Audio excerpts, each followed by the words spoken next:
Good morning children. Class ninth पहला जो हमारा चैप्टर है, जो फर्स्ट चैप्टर है, कोशिका जीवन की मौलिक इकाई।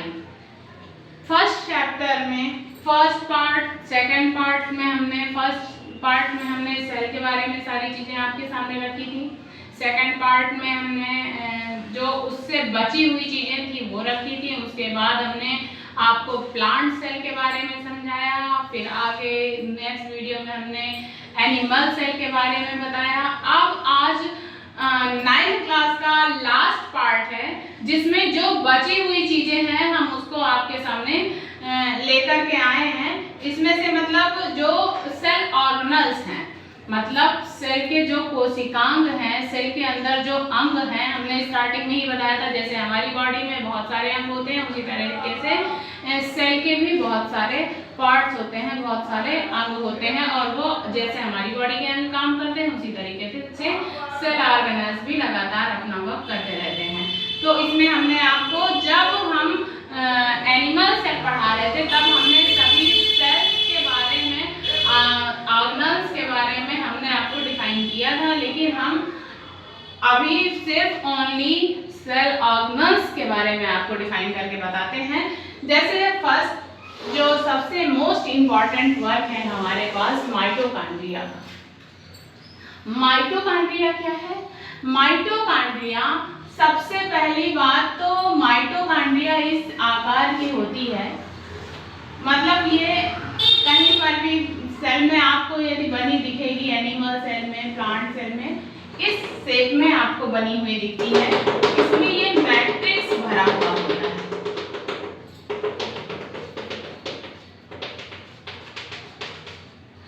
ये माइटोकॉन्ड्रिया क्या करती है? रिस्पिरेशन के दौरान जब ब्लड में ऑक्सीजन घुस जाती है और कंप्लीट बॉडी में ब्लड रिलीज होता है ऑक्सी हीमोग्लोबिन के साथ में, तो वो हमारी स्मॉल इंटेस्टाइन में, जब आप नेक्स्ट क्लास में जाएंगे तो आप पढ़ेंगे डाइजेस्टिव सिस्टम। डाइजेस्टिव सिस्टम में आपको सारी चीजें बताई जाएंगी। उसमें स्मॉल इंटेस्टाइन में छोटे छोटे से वाइल्स पाए जाते हैं, जो हमारे रोए के जैसे होते हैं। वो वाइल्स क्या करते हैं? जो हमारी बॉडी का जो न्यूट्रिएंट्स होता है, विटामिन, प्रोटीन, कार्बोहाइड्रेट, फैट्स और इनऑर्गेनिक सब्सटेंस, ये तो हो गए 4 ऑर्गेनिक सब्सटेंस। आप ऑर्गेनिक और इनऑर्गेनिक दोनों ही केमिस्ट्री में दोनों ही पार्ट पढ़ते हैं। तो ऑर्गेनिक पार्ट में क्या होता है? ऐसे पदार्थ जो हमें जीवों से प्राप्त होते हैं वो ऑर्गेनिक सब्सटेंस होते हैं, और ऐसे पदार्थ जो हमें जमीन के अंदर से या समुद्र से या और एटमॉस्फेयर से और कहीं से मिलते हैं, ऐसे पदार्थों को हम इनऑर्गेनिक सब्सटेंस कहते हैं। तो जो वाइल होते हैं वो ऑर्गेनिक सब्सटेंस और इनऑर्गेनिक सब्सटेंस दोनों ही सब्सटेंस को एब्जॉर्ब कर लेते हैं, और जो वेस्टेज होता है उसे लार्ज इंटेस्टाइन में भेज देते हैं। तो जब वाइल के पास ब्लड पहुंचता है तो ब्लड कंप्लीट न्यूट्रिएंट्स को अपने साथ लेकर के प्रत्येक सेल में जाता है। जब वो प्रत्येक सेल में जाता है तो सेल में जाने के बाद उसमें कुछ बड़े मॉलिक्यूल्स होते हैं, कुछ बड़े अणु होते हैं। केमिस्ट्री में आपने मॉलिक्यूल्स पढ़ा है ना, तो कुछ बड़े अणु होते हैं जो टूट नहीं पाते हैं। तो वो जब माइटोकॉन्ड्रिया में जाता है तो माइटोकॉन्ड्रिया में जाने के दौरान उसको माइटोकॉन्ड्रिया और छोटे टुकड़ों में तोड़ता है, स्मॉल पार्टिकल्स, उसके और स्मॉल पार्टिकल्स बनाता है। और उस दौरान जब ये ब्लड माइटोकॉन्ड्रिया में पहुंचा तो यहाँ पर जो ब्लड में O2 घुली हुई होती है, तो यहाँ पर O2 लेकर के ब्लड पहुंचता है,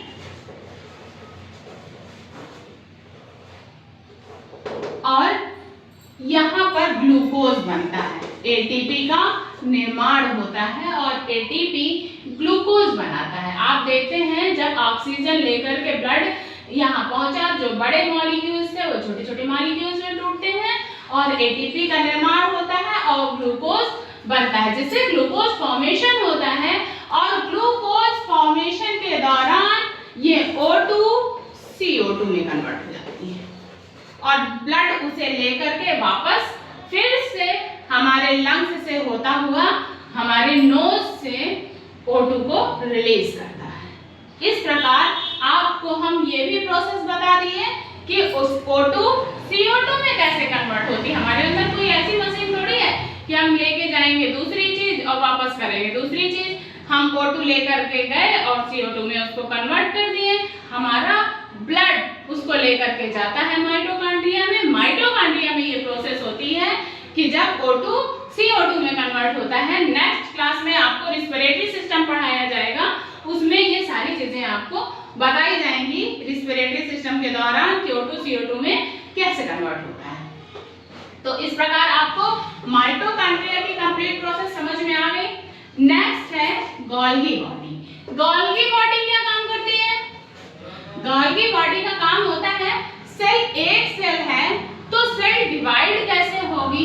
गोल्गी बॉडी से पहले हम आपको न्यूक्लियस के बारे में बताते हैं, क्योंकि गोल्गी बॉडी से पहले न्यूक्लियस के बारे में आपको जानना जरूरी है। न्यूक्लियस क्या होता है? एक केंद्रक होता है। हिंदी में हम न्यूक्लियस को केंद्रक कहते हैं।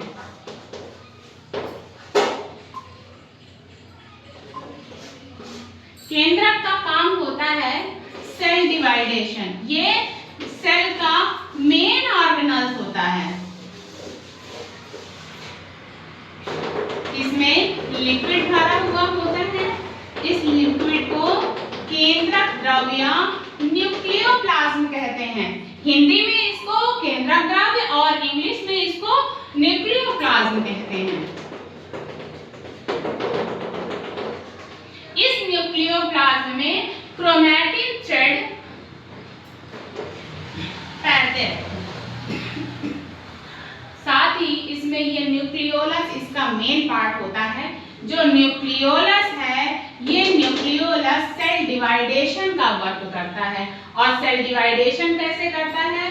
जब ये सेल का मेन फंक्शन करता है। ये हमारी सेल का मुखिया है। जैसे आपके घर में कोई ना कोई एक मुखिया होता है, आपके पापा मुखिया होते हैं या आपकी मम्मी मुखिया होती है, उसी प्रकार से प्रत्येक सेल का ये एक मुखिया है, ये एक इम्पॉर्टेंट पार्ट है। और इसको जब डिवाइडेशन करना होता है, डिवाइडेशन के दौरान ये कोई भी कार्य नहीं करता और ये अपने आप को सिर्फ और सिर्फ मजबूत करता है।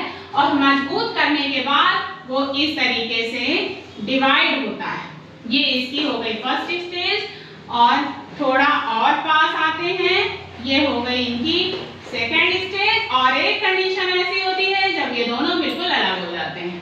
तो आप देख रहे हैं एक सेल से, एक केंद्रक से दो सेल का निर्माण हुआ। दो सेल आपके सामने बनी हुई हैं, 1 2। जिस सेल से निर्माण हुआ वो हो गई हमारी मदर सेल और जिस सेल का निर्माण हो गया वो हो गई हमारी डॉटर सेल। तो इस प्रकार से मदर सेल, मातृ सेल, डॉटर सेल, पुत्री कोशिका, इस प्रकार से दो कोशिकाओं का निर्माण हुआ।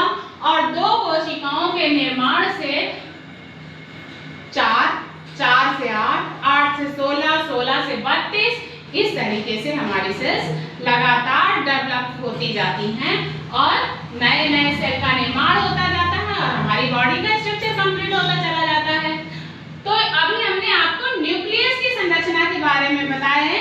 न्यूक्लियस से पहले हम गोल्गी बॉडी की बात कर रहे थे आपसे। क्योंकि न्यूक्लियस के बारे में बताना इससे पहले ज्यादा जरूरी था, इसलिए हमने आपको न्यूक्लियस के बारे में बताया।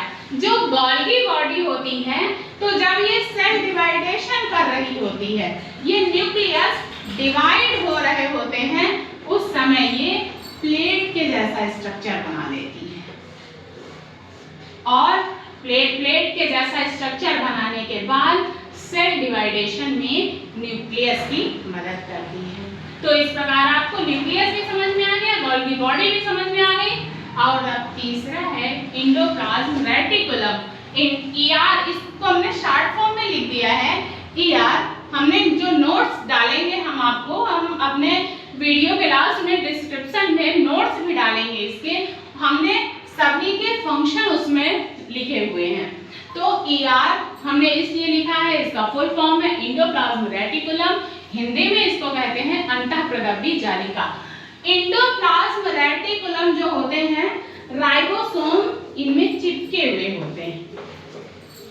जो राइबोसोम एंडोप्लाज्म रेटिकुलम में चिपके हुए होते हैं वो प्रोटीन का फॉर्मेशन करते हैं। लेकिन अभी हम एंडोप्लाज्म रेटिकुलम की बात कर रहे हैं, तो एंडोप्लाज्म रेटिकुलम हमारी जो सेल है, हमारी जो कोशिका है, उसको स्ट्रक्चर प्रोवाइड कराता है। एंडोप्लाज्म रेटिकुलम का काम है सेल को स्ट्रक्चर प्रोवाइड कराना और उसके साथ ही जो लिक्विड सब्सटेंस हमारी सेल में जाते हैं उसको अंदर और बाहर जाने में मदद करना। इसके बाद हम आगे चलते हैं। अगला हमारा जो है वैक्यूल्स। वैक्यूल्स हमारे सेल में एक खाली पार्ट होता है ऐसा।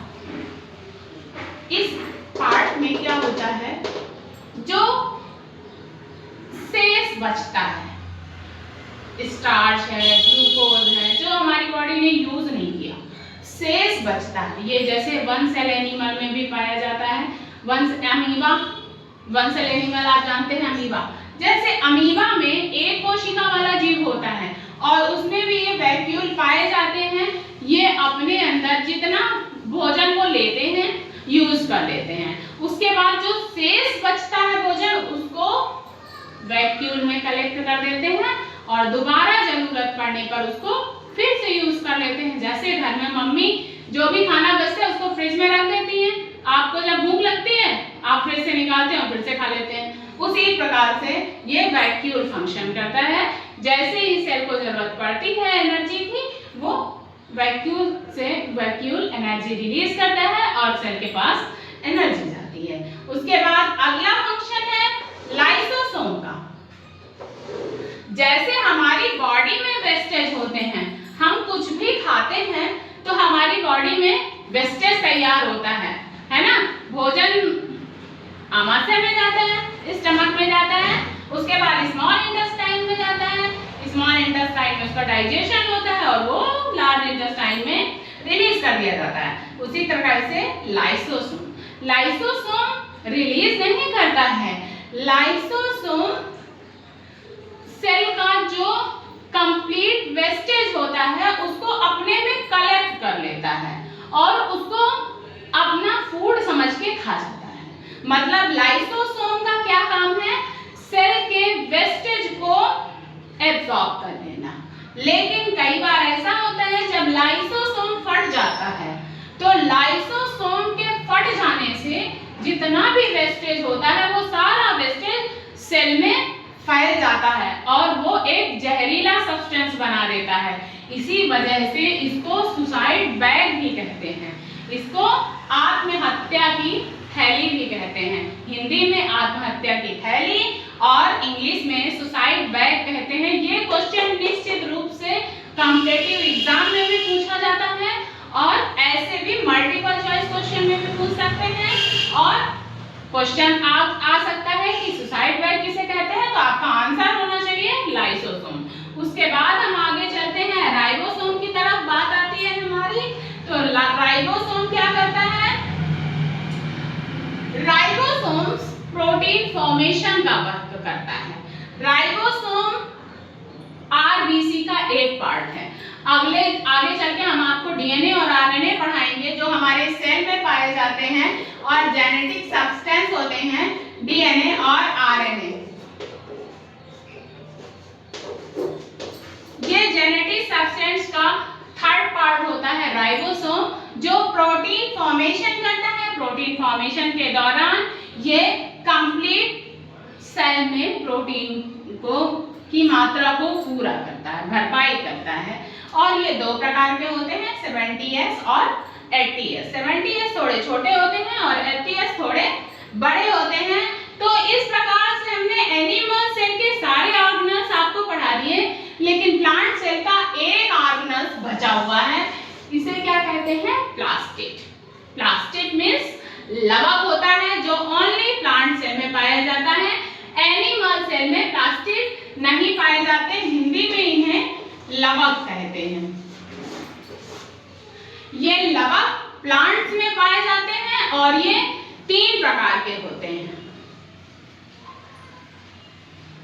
क्लोरोप्लास्ट, ल्यूकोप्लास्ट और क्रोमोप्लास्ट। होता है क्लोरोप्लास्ट हरे रंग का सब्सटेंस होता है जिससे प्रकाश संश्लेषण के माध्यम से पत्तियां अपना भोजन बनाती हैं, यह हरे रंग का पदार्थ होता है। ल्यूकोप्लास्ट ये रंगीन पदार्थ होता है जो पंखुड़ियों में, पौधों, फ्लावर्स में कलर देता है और फ्रूट्स में कलर्स देता है। उसके अलावा क्रोमोप्लास्ट रंगहीन होता है, इसका अपना कोई कलर नहीं होता और ये प्लांट में पाए जाते हैं। मतलब यदि हमारे पत्तियों में, फूलों में, फलों में, बीजों में कलर आता है तो वो प्लास्टिड की वजह से, और ये सिर्फ ओनली प्लांट सेल में पाया जाता है। इस तरीके से लास्ट ऑर्गेनल्स प्लास्टिड के साथ आपका ये चैप्टर फिनिश होता है। अब हम बहुत जल्द ही अपने नेक्स्ट वीडियो के साथ अगला चैप्टर टिश्यू के बारे में रीड करेंगे।